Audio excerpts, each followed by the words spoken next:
앞뒤 옆 사람과 인사 나누겠습니다. 여호와 샬롬.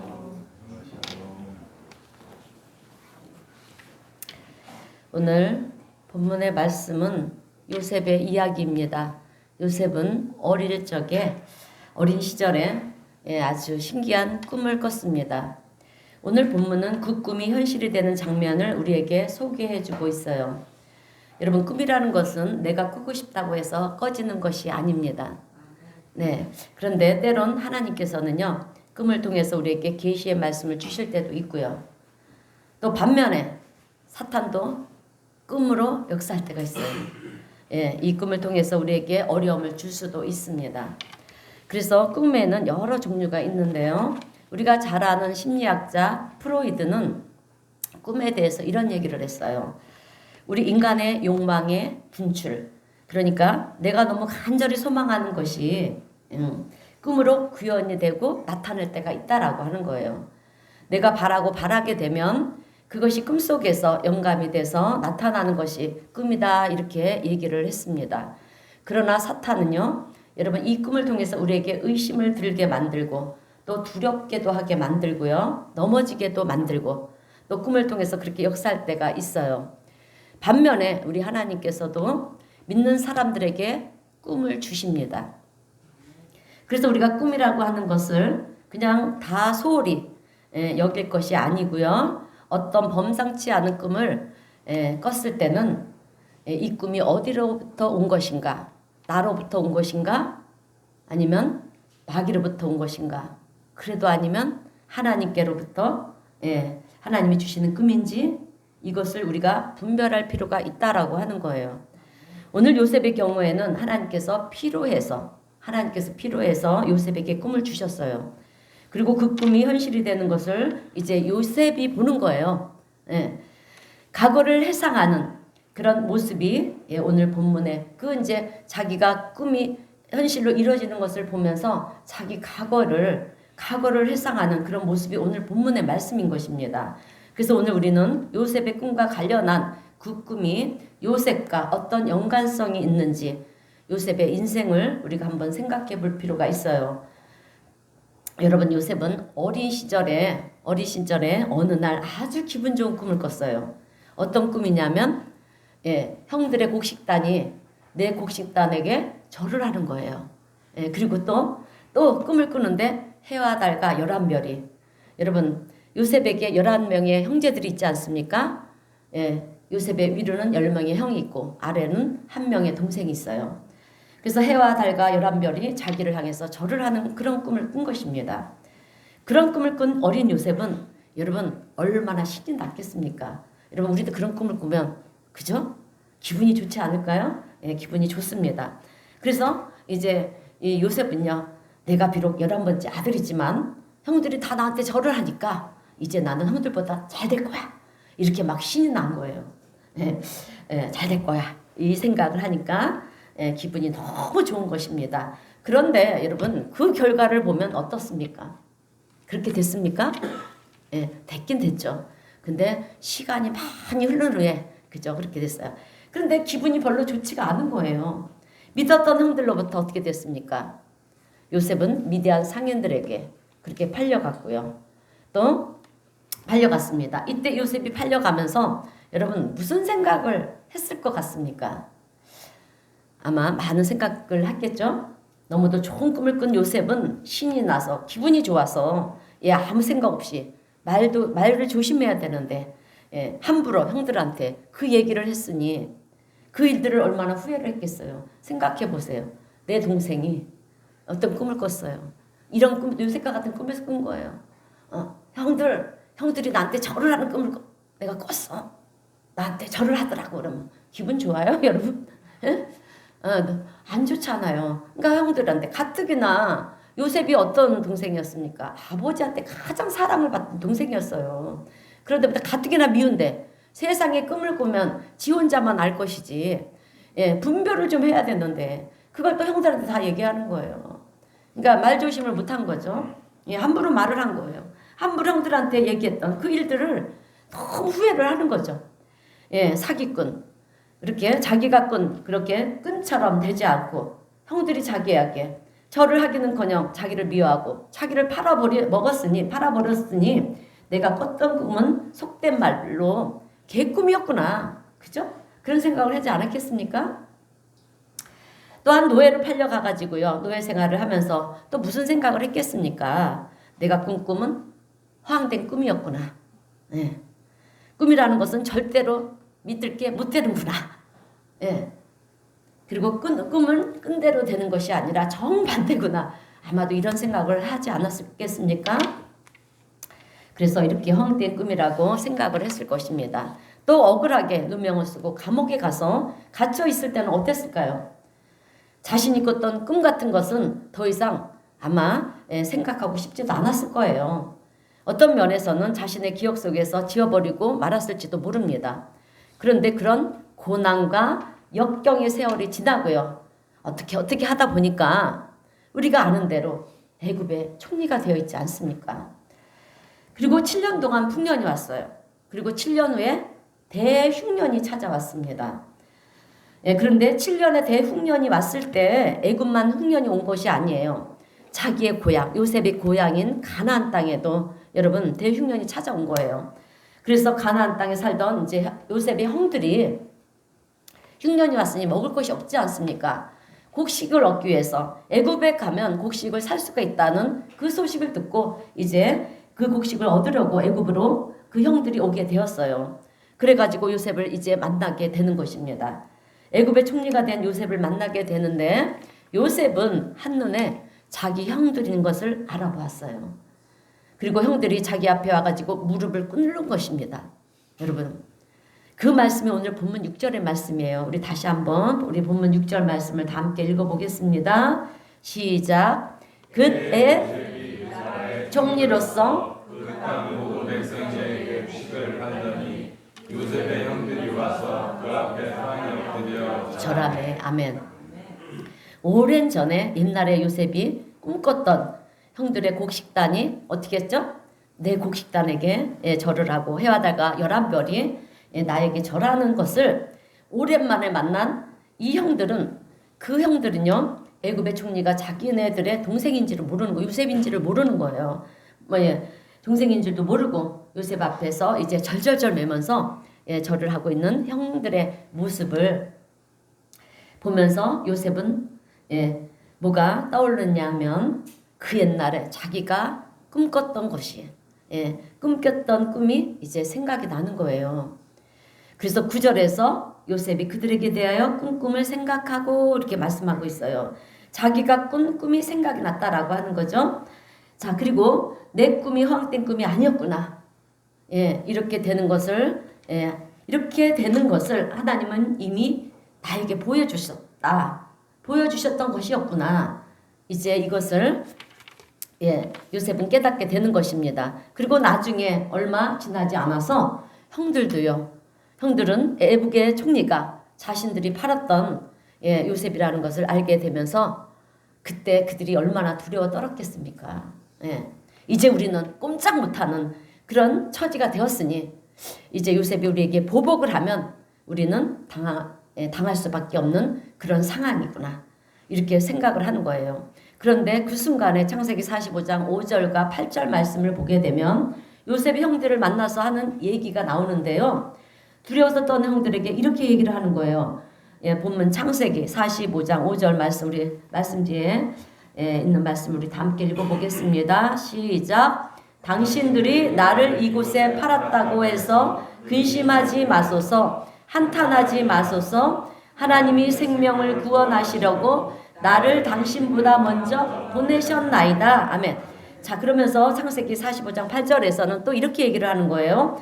그런즉 나를 이리로 보낸 이는 당신들이 아니요 누구라고 하십니까? 하나님이시라. 형들이 한 것이 아니라는 거예요. 여러분, 저는요 이 요셉의 이야기를 묵상할 때마다 하나님은 당신을 의지하는 한 사람 한 사람을, 여러분 누굽니까? 네, 요셉이죠. 우리들이에요. 여러분, 하나님 의지하잖아요. 한 사람, 하나님은 당신을 의지하고자 결단한 한 사람 한 사람을 향해서 섬세한 계획을 세우시고 그 일을 이루어 가신다라고 하는 것입니다. 예, 믿으시기를 축원합니다. 그래서 저는 오늘 요셉의 꿈과 관련해서 우리에게 주시는 교훈, 두 가지 교훈의 말씀을 전하면서 함께 은혜를 나누고자 합니다. 첫 번째는 나를 향한 하나님의 계획이 있음을 믿으라 라고 하는 거예요. 아멘. 여러분, 나를 향한 하나님의 계획하심이 있음을 믿으시는 우리 성도님들이 되시길 축원합니다. 그런데 아니 목사님, 내가 뭐라고, 나 같은 것이 뭐라고, 예, 나 같은 사람을 향해서도 하나님의 계획이 있단 말씀입니까? 네, 있습니다. 아멘. 여러분, 이 세상의 모든 사람들은요, 단연코 아무 이유 없이 태어난 사람은 단 한 명도 없습니다. 다 하나님의 계획 속에 태어난 것입니다. 우리는. 그래서 우리가 마태복음 10장 29절을 보게 되면 참새 한 마리도 하나님이 허락하지 않으시면 떨어지지 않는다 했잖아요. 예, 그랬는데 우리 인간이 우연히 태어났겠느냐라고 하는 거예요.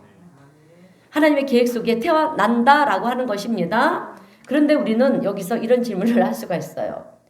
그런데 아니 그렇게 태어난 사람들이 왜 예수를 안 믿고, 그죠? 예, 자기 마음대로 살고 어떤 사람은 악하게도 살고 그러는 이유가 도대체 무엇입니까? 하나님이 모든 사람들에게 계획이 있다고 그랬는데 그렇게 살면 안 되는 것이 아니겠습니까? 맞아요. 그렇게 살면 안 돼요. 여러분, 그렇게 사는 이유는요, 정말 중요한 것을 그들은 간과하고 있다라고 하는 거예요. 하나님이 존재하시는 사실을 그들은 인정하지 않는 거예요. 그리고 또 하나 중요한 것은 여러분, 하나님께서는 우리 모든 사람들에게 자유의지를 주셨어요. 자유의지권을 주셨어요. 하나님은 우리 인간을 창조하실 때 여러분 로봇을 만든 것이 아니에요. 예, 그 입력한 대로 우리 인간이 움직이면서 살도록 만든 그런 로봇과 같은 존재가 아니라 우리에게 자유의지를 주셨다라고 하는 것입니다. 선택할 수 있게 만드셨어요.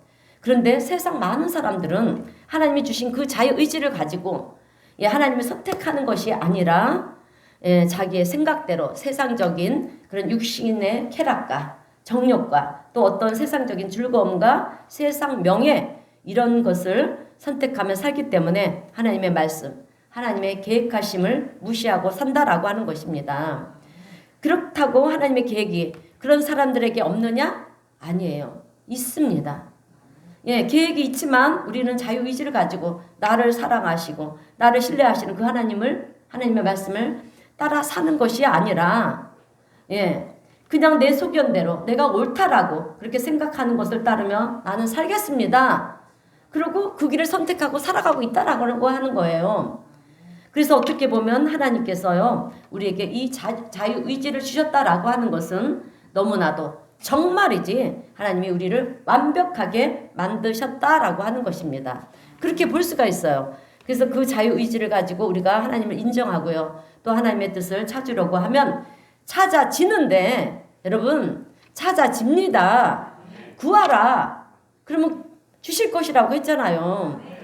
하나님의 말씀이 내 삶을 올가맨다고 그렇게 우리는 생각한다는 거예요. 내 삶에 별로 하나님의 말씀이 도움이 안 된다라고 그렇게 생각을 한다는 거예요. 생각을 하니까 하나님의 존재를 의지하고 살기보다는 그저 내 마음대로 내가 원하는 대로 내가 하고 싶은 대로 나는 행하면서 살겠습니다. 그러면서 살아간다는 것입니다. 여러분 만약에 요셉이 노예로 팔려갔을 때 그냥 좋은 게 좋은 거라는 식으로 그렇게 생각하면서 여러분 인생을 이제는 되는 대로 상황에 따라서 살아야지. 하나님이 계신다라고 하면 내가 왜 이렇게 노예로 팔려갔겠느냐. 이렇게 원망하면서 막 살아갔다라고 하면 여러분 요셉을 하나님께서 애굽의 총리로 만드셨을까요? 아니죠. 맞아요. 그렇지 않다라고 하는 거죠. 몇 번의 기회는 주실 거예요. 여러분 우리가 죄를 지면 하나님은 몇 번의 기회를 주세요. 돌아올 수 있게끔. 그런데 그럼에도 불구하고 돌아오지 않으면 하나님은 고난의 길을 걷게 하시죠. 자, 몇 번의 기회는 주시겠지만 돌아서지 않으면 여러분 하나님은 요셉을 그렇게 총리로 세울 수가 없는 거예요. 예, 다른 길을 통해서 하나님께서는 당신의 구원의 구원의 계획을 이루어 가셨을 것입니다. 왜냐하면 하나님은 누구를 들어 쓰시냐 하면 당신을 신뢰하는, 믿고 따르는 사람을 하나님은 사용하신다라고 하는 것입니다. 그래서 하나님을 무시하고요, 내 뜻대로 살겠다는 사람은 결국 교만한 사람이라고 하는 거예요. 여러분, 교만이라는 것은 우리 인간이 아주 제일 큰 교만은, 우리 인간의 가장 큰 교만은 무엇인지 아십니까? 하나님을 무시하는 거예요. 나를 창조하신 하나님을 무시하는 것이 우리 인간의 가장 큰 교만이라는 거예요. 나를 창조하신 하나님의 존재를 우리가 무시하고 자기 생각이 옳다라고 그렇게 주장하는 것이 여러분 제일 큰 교만이라는 것입니다. 그런데 그렇게 교만한 사람들을 하나님은 어떻게 하시느냐? 대적하신다고 하셨어요. 여러분, 하나님께서 그래? 네가 그렇게 교만하냐? 네가 그렇게 잘났느냐? 그래? 그럼 그렇게 한번 네 마음대로 한번 해봐라. 여러분, 하나님께서 그러시면 그 인생은 어떻게 되겠습니까? 만약에 요셉이 노예 생활 중에 자기하고요, 또 자기 뜻대로 자기가 하고 싶은 대로 그냥 막 살았으면 이제 내가 어쩔 수가 없으니까 이제 막 살래요. 예, 그러면서 막 살았다면 여러분, 요셉이 어떻게 되었을까? 어떻게 되어 있겠습니까? 그렇게 살았다면 요셉은 애굽의 총리가 되지 못했을 것이고요. 또 야곱의 집안은, 예, 그 집안이 야곱의 집안이지 않습니까? 아버지가 야곱이잖아요. 야곱의 집안은 흉년 중에 여러분 구원받지도 못하고 망했을 거예요. 하나님의 구원의 역사는 계획하시면 끝이 났을 거라는 것입니다. 그런데 놀라운 것은요, 요셉은 그런 고난의 상황 속에서도 그런 삶을 산 것이 아니라 하나님을 신뢰했고요, 하나님을 찬양하며 반드시 하나님의 뜻이 있을 거야. 여러분, 우리는 고난 중에 그런 생각을 해야 돼요. 고난 중에도 반드시 하나님의 뜻이 있을 거야. 이 고난 뒤에 하나님의 놀라운 축복이 있을 거야. 있잖아요. 요셉을 보면서 우리가 알 수 있잖아요. 그죠? 네, 이렇게 생각하시기를 바랍니다. 그래서 하나님을 찬양하며 반드시 하나님의 뜻이 있을 거야. 그래서 하나님은 요셉을 신뢰하셨다라고 하는 것입니다. 신뢰하셨다라고 하는 거예요. 그래서 때론 하나님은요, 우리가 너무도 부족하고 연약하잖아요. 솔직히 못났잖아요. 그죠? 예, 그래서 우리는 어떻게 합니까? 늘 실수를 하고, 그래요, 실패도 하잖아요. 예, 넘어지고. 그러는 우리지만 하나님은 그래도 여러분 우리를 신뢰하신다라고 하는 사실이에요. 믿으시기를 축원합니다. 그래서 이것이 우리는 너무나도 참 감사하지 않을 수가 없는 거예요. 나는 넘어지지만 하나님은 나를 신뢰하신다. 예, 믿어주신다. 예, 그래서 하나님은 우리의 중심을 보신다라고 하는 거예요. 예, 우리가 넘어지는 동기가 무엇인지 그 속에서 우리의 중심을 보시고요. 또 때로는 우리가 하나님을 의지하고 기도할 때 하나님께서는 우리에게 이길 수 있는 힘을 주셔서 여러분 버티게도 하시고요. 그 힘든 시간을 버티기도 하시고 이겨나가도록, 그래서 승리의 길을 가도록 우리를 도우시는 하나님이 되시는 줄로 믿습니다. 여러분, 우리가요, 내가 아무리 어려운 그런 상황 중에 있을지라도 내가 하나님의 뜻을 저버리지 않고요, 또 하나님을 신뢰하는 삶을 우리가 살기로 결단하면 하나님은 그 누가 되었든지 간에 이길 수 있는 힘을 주셔서 결국에는요, 그 뜻을 이루어 가신다라고 하는 거예요. 하나님의 뜻을 이루어 나가신다라고 하는 것입니다. 그래서 이런 믿음, 하나님을 신뢰하는 확신, 이런 것을 우리가 갖는다라고 하는 것은 너무 좋은 일이 아닐 수가 없는 거예요. 감사할 일이라고 하는 것입니다. 왜냐하면 하나님을 믿는 이런 신뢰가 결국 우리로 하여금 위기의 순간, 역경의 순간을 이기게 만들어 주시기 때문이라고 하는 것입니다. 여러분, 저는 이 요셉의 이야기를 묵상할 때마다 하나님과 요셉의 관계를 어떤 관계인가? 요즘 젊은이들은 케미가 좋다, 케미가 맞다, 이런 말들을 해요. 뭐 코드가 맞다 그래야 되는지, 또 궁합이 잘 맞다 그래야 되는지 잘 모르겠지만 아무튼 관계성이 너무 잘 맞는다라는 말이겠죠. 그런데 하나님과 요셉은 이 케미가 너무 잘 맞는 거예요. 요셉은 그 힘든 상황 속에서도 하나님을 어떻게 했습니까? 사랑했어요. 하나님을 신뢰했다라고 하는 거예요. 그래서 어느 순간에 하나님을 실망시키지 않으려고 어떻게 합니까? 몸부림을 치잖아요. 그래서 보디발의 아내가 유혹을 합니다. 그것도 성적인 유혹. 예, 이때 요셉이 나이가 몇 살이었는지 알아요? 한참 피가 끓는 나이였어요. 그런 유혹에도 내가 차라리 죽는 한이 있을지라도 나는 하나님을 실망시키지 않겠다. 그렇게 몸부림을 치는 거예요. 내가 사람을 기쁘게 하는 것보다 나는 하나님을 기쁘시게 하는 것이 더 중요하다. 그렇게 하나님을 실망시키지 않으려고 요셉은 몸부림을 쳤다라고 하는 것입니다. 그 모습을 하나님이 바라보실 때 하나님의 마음이 어떻겠습니까? 하나님은 너무나도 요셉의 그 모습이 사랑스러운 거예요. 왜냐하면 세상 모든 사람들은 자기가 원하는 대로, 자기가 좋은 대로, 자기 뜻대로 막 살고 또 세상에서 즐기면서 사는 것을 사람들은 잘 사는 것이라고 그렇게 말을 하는데, 여러분, 요셉은 자기가 지금 잘 먹고 잘 사는 것보다 더 중요한 것은 나는 하나님을 실망시키지 않고 살겠다. 이것이 요셉의 삶이었다라고 하는 것입니다. 그러니 요셉이 하나님은 너무나도 사랑스러울 수밖에 없는 거예요, 여러분. 그러니 하나님은 그 요셉에게 어떻게 하십니까? 필요한 것을 채워주시고요. 자, 지혜를 주시고 능력도 주시고 또 어려운 상황을 이겨나가기도 하시고요. 결국 하나님은 요셉을 통해서 애굽의 총리를 세우셨다라고 하는 거예요. 아멘. 당신이 이루시고자 하신 그 계획을 이루셨다라고 하는 거예요. 그런데 요셉에게만 이런 일들이 있느냐? 오늘 우리들에게도 계획이 있다라고 하는 것을 믿으시기를 주님의 이름으로 축원드립니다. 자, 하나님은 정말 우리에게 은혜를 베풀어 주시기를 원하시는데 우리가 하나님의 말씀대로 안 살고요. 하나님의 약속의 말씀을 가볍게 여기고 또 하나님의 은혜를 우리가 저버린다라고 하면 우리를 향해서 하나님의 마음은 우리를 향한 하나님의 마음은 돌아설 수밖에 없다라고 하는 거예요. 여러분, 하나님은 우리를 향해 계시는데 그 마음을 돌아서게 하면 우리는 안 돼요. 그러나 우리가 그 마음을 가지고 있는 한, 하나님을 사랑하는 마음을 가지고 있는 한 부족하지만 그럼에도 불구하고 몸부림을 치고 있는 우리를 바라보실 때 하나님은 우리에게 또 힘을 주셔서 여러분 당신의 계획하신 것을 이루어 가도록 만드신다라고 하는 거예요. 그래서 요셉이 하나님의 뜻이 자기를 통해서 이루어지는 것을 보면서 어떻게 했느냐면 하나님이 행하신 것에 대해 감사와 영광을 올려드리면서 하나님을 찬양하는 그런 인생이 되었다라고 하는 거예요. 자, 오늘 우리도 이런 축복을 받는 분들이 계시다면 반드시 내 지나온 삶을 한번 돌아보면서 하나님이 나에게 어떻게 부어주셨는가, 오늘 요셉과 같이 감사하시면서 영광 올려드리는 우리 성도님들이 되시기를 바랍니다. 자, 하나님은 요셉을 사랑하셨고요. 요셉은 그런 하나님을 신뢰했다라고 하는 거예요. 자, 그래서 하나님과 요셉과 관계가 얼마나 아름다운 관계이고 부러운 관계인지 우리는 몰라요. 오늘 우리 성도님들도 중요한 것은 왜 하나님은 요셉만 사랑하시는 건가가 아니라 나도 요셉처럼 그렇게 살면 하나님은 우리에게도요 동일한 은혜를 베풀어 주시고요.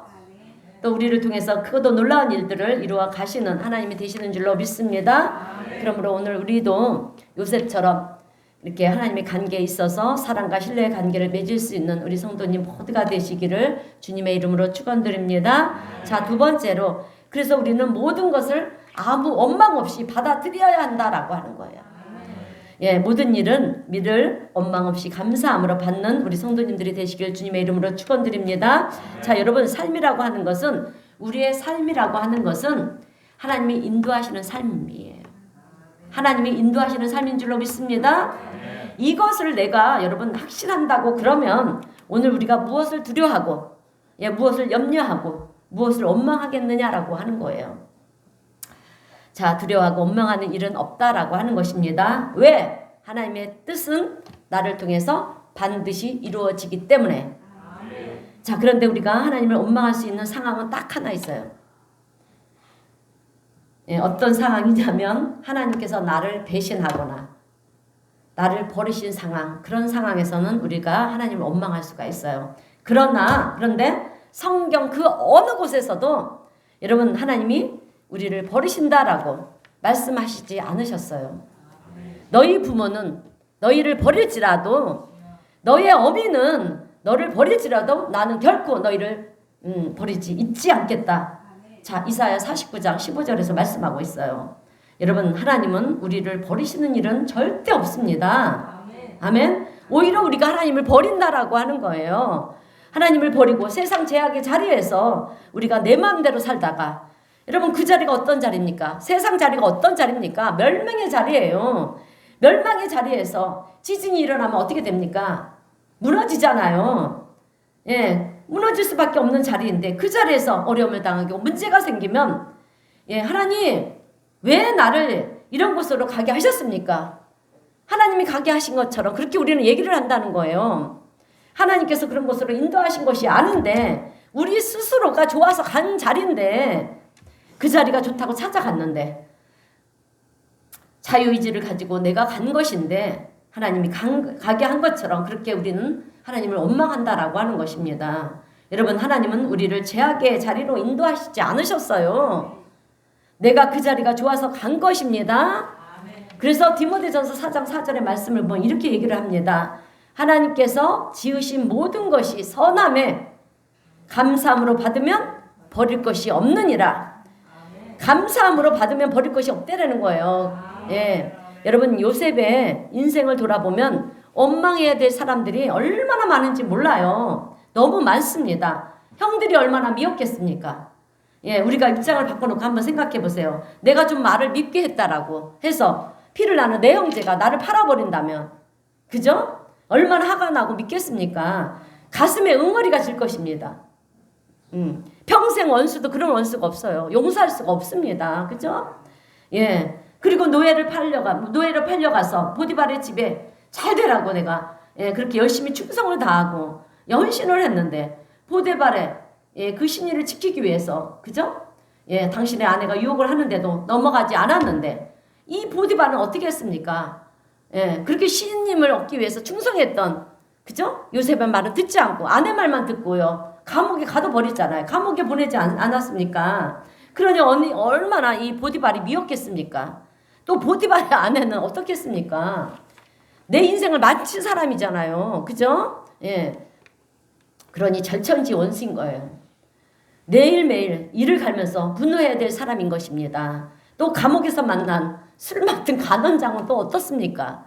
예. 꿈을 잘 해석해줘서 그가 다시 복직이 되었는데, 그래서 나를 기억해달라고 그랬는데, 기억해준다고 했던 사람이 약속을 안 지키는 거예요. 1년이 지나도 2년이 지나도, 예, 소식도 없어요. 그로부터. 그래서 요셉이 무슨 말을 하는지, 무슨 말을 할까요? 이럴 때 우리도 이런 말을 가끔씩 하는데, 아, 사람은 믿을 게 못 되는구나. 여러분, 그러지 않았겠습니까? 예, 그죠? 예. 여러분, 요셉이 만난 사람은요, 하나같이 요셉을 다 이용만 했어요. 정말 요셉을 위해서 요셉에게 사랑과 신뢰를 준 사람은 아무도 없었다라고 하는 것입니다. 팔자가 사나워서일까요? 우리가 세상물로 팔자가 사나워서일까요? 요셉은 자존감이 다 무너져 버렸습니다. 그래서 나라는 존재는 저주받은 존재인가? 나는 왜 맨날 이렇게 이용만 당하면서 살까? 하나님, 도대체 나에게 왜 이러십니까? 이렇게 요셉은요, 원망할 수도 있었을 것입니다. 그런데 요셉은요, 하나님께 원망하지 않았어요. 그런 상황 속에서도 자기 신세를 안타나지면서 지내지도 않았습니다. 요셉은 어느 곳에 있든지, 예, 굉장히 긍정적인 마인드를 가지고, 여보, 이게 중요해요. 아주 긍정적인 마음을 가져야 됩니다. 예, 긍정적인 마음을 가질 때 여러분, 그 마음을 보시고 하나님 역사하시는 거예요. 예, 그렇게 긍정적인 마인드를 가지고요, 늘 최선을 다했던 사람이 요셉이었다라고 하는 거예요.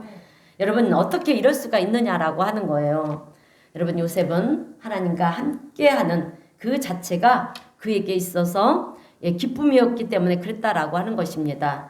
뭔가 하나님의 뜻이 있을 것이다, 이런 긍정적인 생각을 가졌다라고 하는 거예요. 여러분, 욥도 마찬가지예요.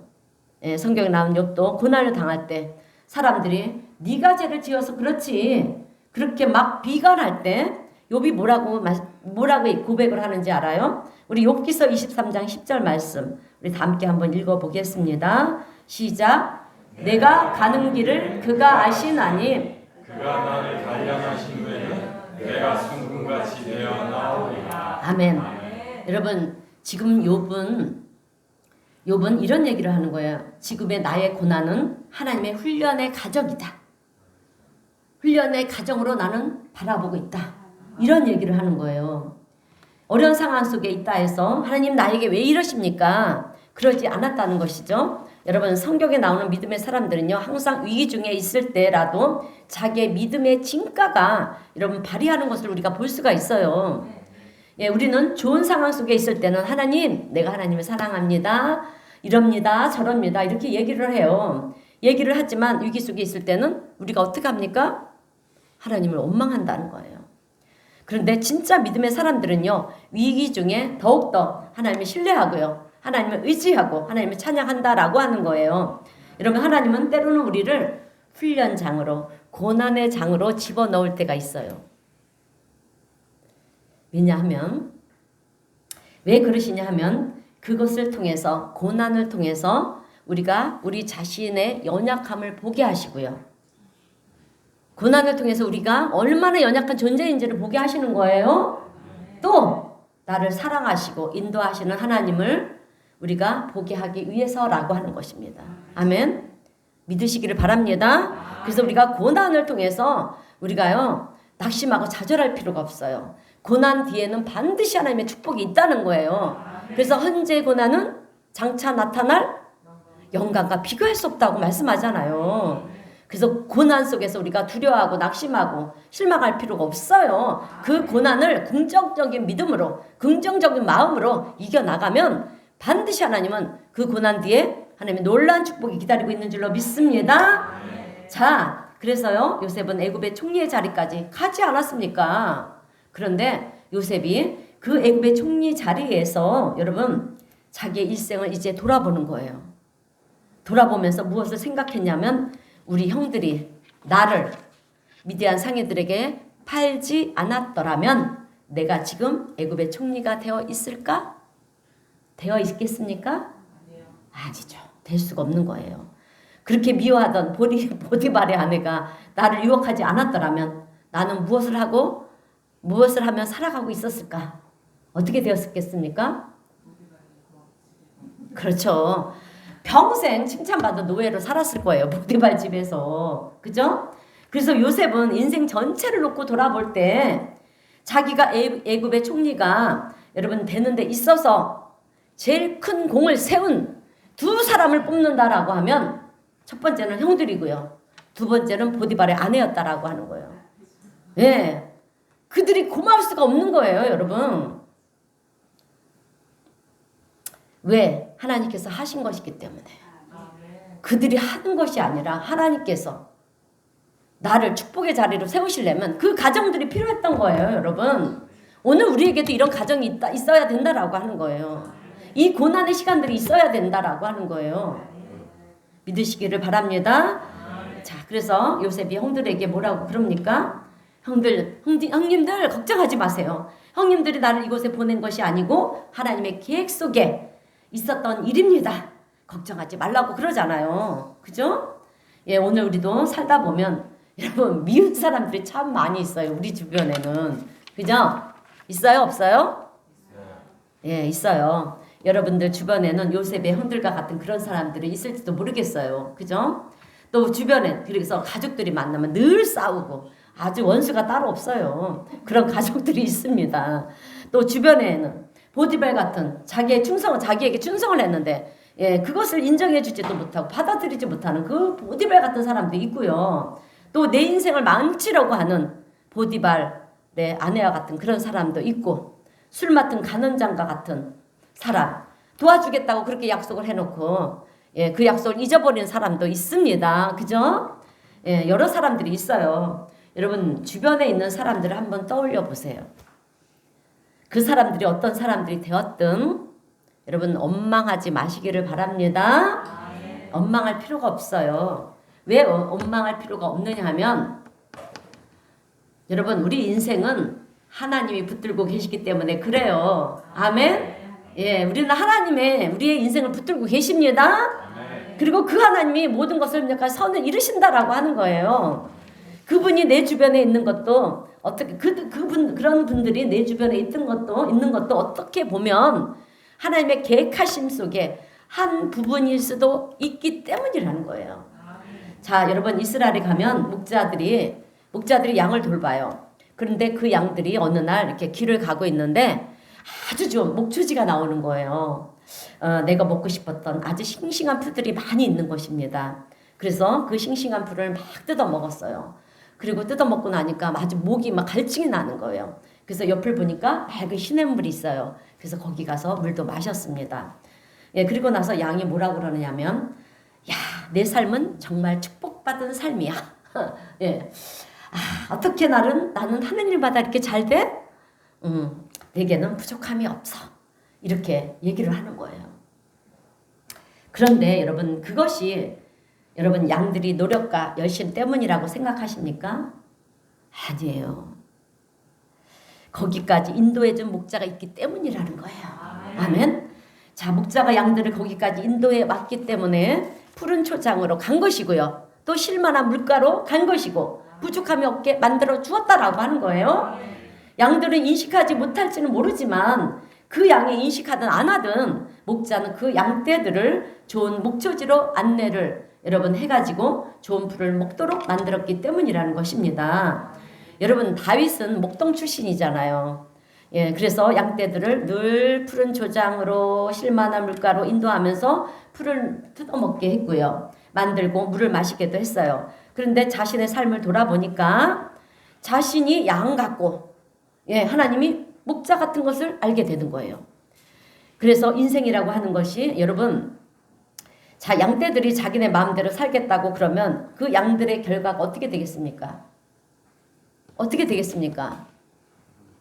결국 사망의 음침한 골짜기로 떨어져서 그죠? 예, 양들은 살려달라고 예, 하는 것밖에 없어요. 예, 양들은요 어리석기 때문에 정말 연약한 존재이기 때문에 목자가 없이는 살아갈 수 없다라는 것을 너무도 잘 알고 있어요. 그래서 양들은요 목자의 말이라면 아주 얼마나 잘 따르는지 몰라요. 여러분 다윗은 어린 소년 시절에 블레셋 장수, 우리가 잘 아는 블레셋 장수 골리앗과 싸워서 이겼어요. 그래서 한순간에 영웅이 되었잖아요. 영웅이 되었습니다. 그래서 다윗은 이제 내가 영웅이 되었으니까 이제부터는 내가 잘 먹고 잘 살 수 있을 거야. 예, 천만의 말씀입니다. 사울왕은 다윗이 영웅이 된 것을 시기하고 질투하지 않습니까? 그래서 다윗을 죽이려고 산이며 들이며 아주 쫓아다니면서 어떻게 해서든지 다윗을 죽이려고 했어요. 그래서 다윗은 도망치는 신세가 되었고요.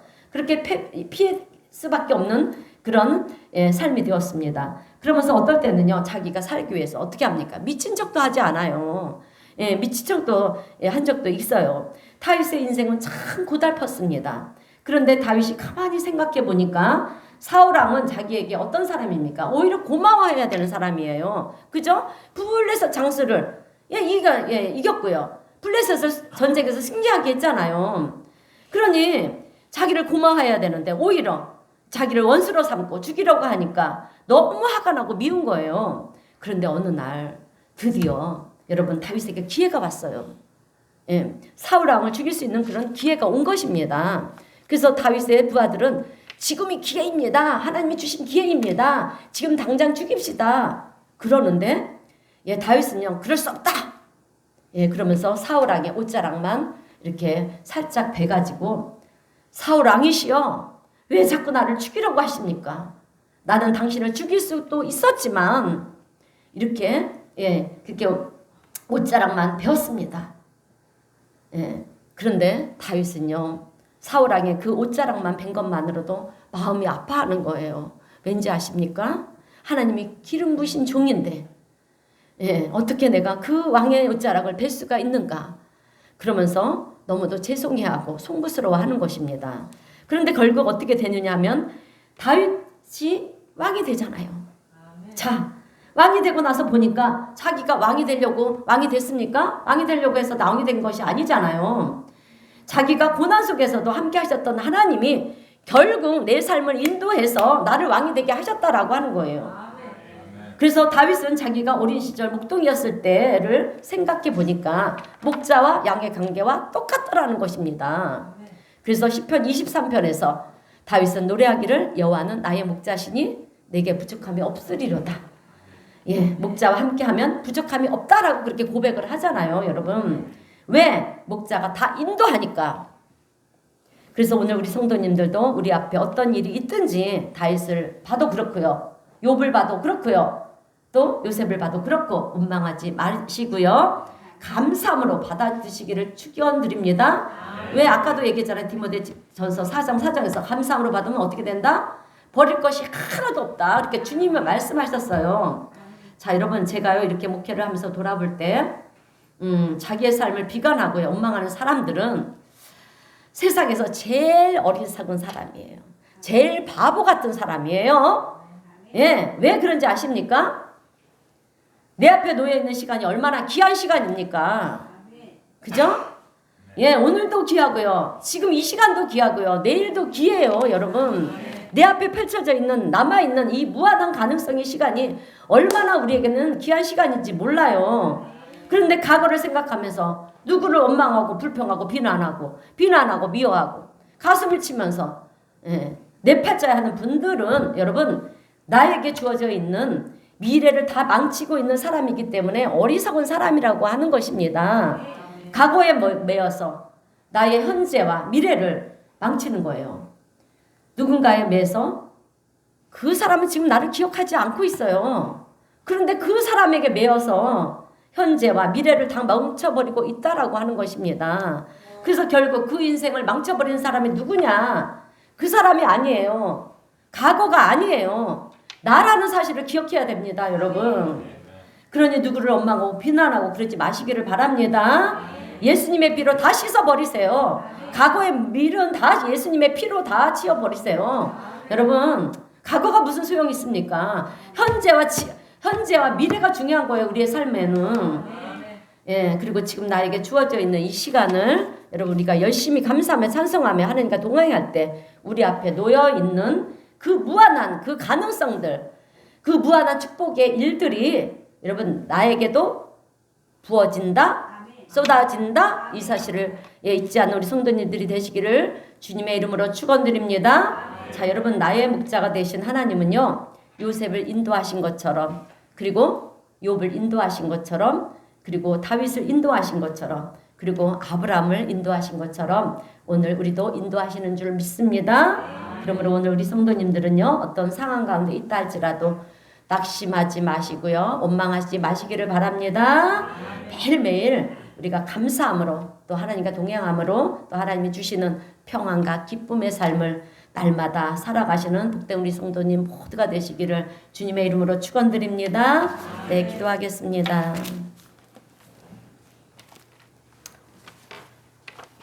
사랑 가운데가 풍성하신 하나님 아버지 감사합니다. 오늘 요셉의 이야기를 통해서 우리의 삶 가운데 함께 하시는 하나님의 은혜를 생각하게 하시니 감사를 드립니다. 오늘 우리도 요셉처럼 하나님의 말씀을 붙잡고 하나님을 사랑하며 또 하나님께 실망드리지 않기 위해서 최선을 다하며 살아가는 복된 우리 성도님 모두가 되게 하여 주시옵소서. 또한 그런 우리의 삶을 하나님이 붙들어 주셔서 실족하지 않게 하여 주옵시고 정말 주님 안에서 형통한 삶을 누리며 살아가는 복된 하나님의 사람들이 다 될 수 있도록 오늘 우리 성도님 모두에게 축복하여 주시옵소서. 여호와 라파, 나는 치료하는 여호와라고 말씀하신 하나님 아버지, 이 시간 이 종이 간절한 마음으로 기도를 합니다. 주일 예배를 사모하지만, 하나님의 말씀의 은혜를 사모하지만 원치 않은 육신의 질병과 또 사고로 인해 예배자리에 함께하지 못한 우리 이정문 장로님과 또 이부자 권사님, 우리 최승민 성도님, 그리고 우리 조태현 성도를 우리 주님 불쌍히 여기시고 치료의 강선을 바라여 주셔서 저들의 질병을 깨끗이 주님 치료하여 주시옵소서. 그래서 외양간에서 나온 송아지처럼 걷고 뛰며 주님저로 달려나와서 우리 하나님께 영광을 올려드리며 다 같이 예배할 수 있도록 우리 주님 은혜를 베풀어 주시옵소서.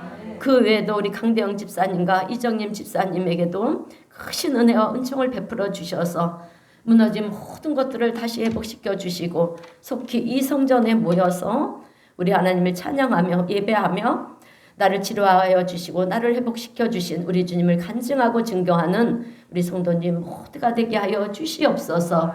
우리 주님 회복시켜 주실 줄로 믿습니다. 강건케 하여 주실 줄로 믿습니다. 또한 이 자리에 고개 숙인 우리 성도님 모두를 건강으로 붙들어 주시고 축복하여 주실 줄로 믿습니다. 감사와 영광을 올려드리오며 우리 구주 예수님의 이름으로 기도하옵나이다. 아멘. 찬송가 384장 다 함께 찬송하겠습니다.